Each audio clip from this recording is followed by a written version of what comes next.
paling kemudian dijadikan oleh teman-teman oleh masyarakat atau netizen plus 62 itu untuk memastikan Bang Karni adalah temuan dari Anonymous. Yang kemudian dia melakukan, mohon maaf ini, memang dia melakukan doxing gitu ya.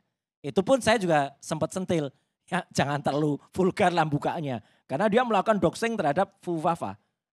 Melakukan doxing terhadap Gibran. Jadi Gibran itu dikulik semuanya. Alamatnya, nama istrinya, nama orang tuanya, nomor handphonenya, kemudian sama akun dia Ciliparinya. Menariknya Bang Karni dan teman-teman semua, netizen ini kurang kreatif. Mereka memasukkan nomor handphone itu plus 6289 sekian belakangnya 33. Dimasukkan untuk mencoba kalau ada seseorang yang kemudian ingin melakukan emergency recovering terhadap sebuah akun, biasanya kita ditanya nomor handphonenya dimanapun itu. Dan Kaskus juga menggunakan metode yang sama. Ketika dimasukkan nomor handphone Gibran, ini nomor handphonenya Gibran jelas. Muncullah kemudian akun pemulihannya. Akun pemulihannya ternyata @cili_pari. Jadi benar nomor handphonenya Gibran, Cilipari terkonfirmasi. Menariknya ketika dua variabel itu dimasukkan, yang muncul apa? Fufufafa. Jadi kalau ini sudah sulit terbantahkan. Artinya apa? Ketika nomor handphone dan kemudian akun dimasukkan, munculnya Fufa. Cuman saya terus waktu itu mengingatkan ke teman-teman, jangan teruskan. Karena teruskan Anda sudah menyalahgunakan akun orang lain. Bisa kena, bisa nanti jadi kambing hitam Bang Karni. Karena kan dianggap itu melakukan upaya terobosan. Dan lebih menarik lagi, ini baru hari ini saya katakan di ILC.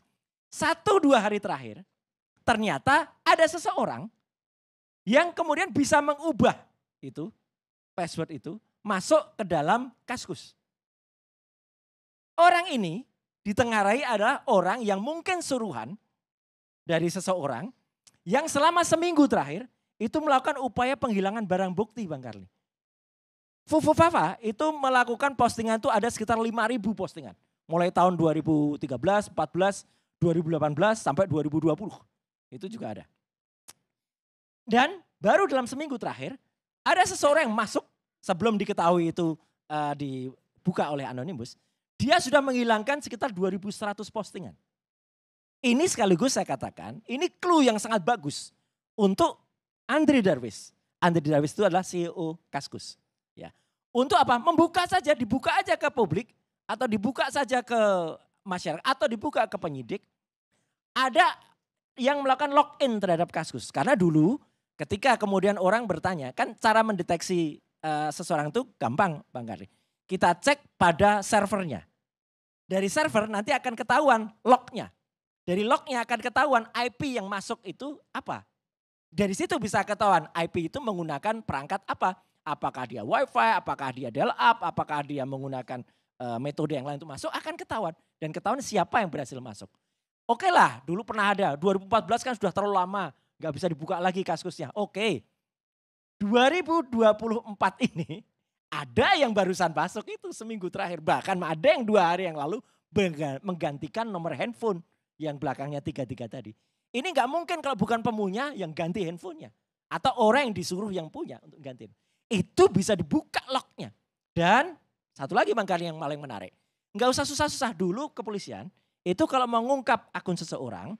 Kalau itu di IG, Instagram, kalau itu di X atau Twitter. Itu minta izinnya atau buka servernya di luar.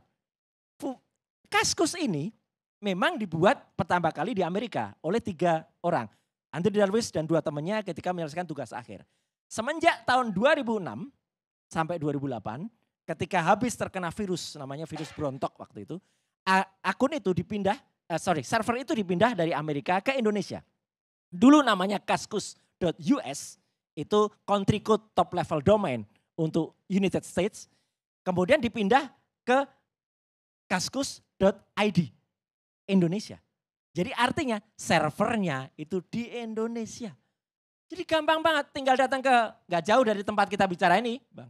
Servernya ada di Kuningan sini kok. Nah dari situ bisa dibuka. Siapa yang barusan login apalagi siapa yang ganti. Jadi sebenarnya sudah kalau bahasanya MK Bang Karni. Udah cetowelo-welo. Ya, ini siapa itu di balik akun Fufufafa. Dan kalau ada satu lagi, saya tadi terlupa, ingat. Bahasa tadi itu mirip banget.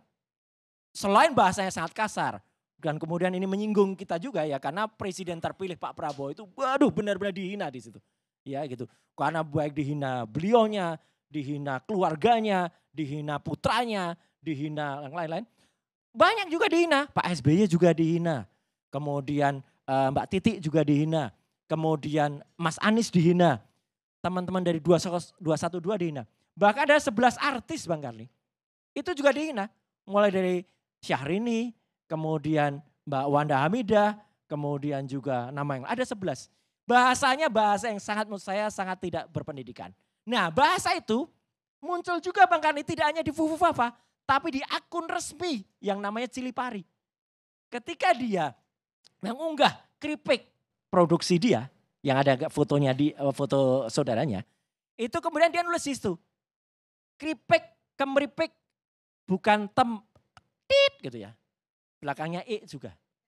Itu kan sangat vulgar. Itu bukan Fufu Fafa loh, itu Cilipari. Bahasanya sama dengan bahasa yang dipakai Fufu. Jadi kalau ini jelas betul ya, jadi dari socio-technical itu clear betul bahwa itu adalah akun Fufu Fafa adalah milik Wapres terpilih. Ya. Tolong periksa yang bersangkutan dengan namanya brand city scanner. Dengan brand city scanning kita bisa tahu otak seseorang itu mungkin bagian depan itu sudah ada yang berkurang karena porno. Dan banyak ini jejak digitalnya di porno itu banyak. Saya nggak tega untuk mengatakan di sini ada masuk ke X yang ada di misalnya Indonesia Timur gitu. Kemudian ada yang masuk Pornhub apa gitu. X24 apa banyak banget ini. Gitu. Jadi seseorang yang sudah punya kecenderungan kayak gitu, itu saya kira berbahaya Bang Karni. Ya gitu, karena alat brain city scanner itu bisa menentukan otak itu, kalau otak itu sering mikir porno Prof, itu mengecil bagian depannya. Kebetulan dulu ayah saya almarhum itu profesor kesehatan jiwa. Ya gitu, jadi neurolog psikiater. Jadi saya dulu sering buatkan slide-slide-nya, zaman dulu bikin slide-nya kita dulu pakai transparansi itu, pakai rugos Bang Karni. Belum ada komputer, jadi artinya itu clear, tapi sekali lagi secara teknis, ya kita sisakan sedikit lah, 99,9% itu adalah betul bahwa itu adalah wakil presiden terpilih.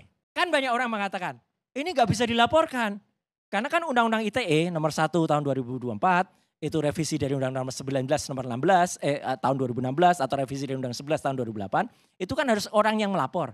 Iya Bang Karli, kalau orangnya yang kemudian tersinggung itu lapor. Tapi ini ada pornografi. Gitu loh. Pornografi itu polisi bisa pakai formulir B, Bang Karli. Bisa gerak dia, nggak usah nunggu lagi. Pidana umum lah. Lah iya, jadi nggak perlu ada bukan orang delik aduan. Betul, bukan delik aduan, Bang Karli lebih ahli dari situ. Fufu Fafa itu kalau menurut apa yang saya cari, itu adalah istilah yang muncul dalam komik-komik Jepang. Anime, betul ya Pak Fasari. Yang memang itu ejekan gitu loh. Ejekan atau hinaan. Iya, jadi itu memang Fufu Fafa. Memang sekarang banyak yang pakai Fufu Fafa itu untuk tahun 2015, itu yang bikin lagu Fufu Fafa. Bukan yang terakhir-terakhir. Ya. Tapi bukan itu, artinya Fufu Fafa itu ejekan. Dan ini maksud saya agak masuk Bang Karli. Kalau dengan orang yang suka baca komik. Kan katanya masa kecil dia gak pernah diajarin di rumah baca literasi. Najwa itu, sahabat kita Mbak Nana kan mau wawancarai yang bersangkutan. Katanya sekeluarga tuh dididik dari kecil tuh hanya main PS sama baca komik. Ini kan gawat kalau masa lalu kayak gini.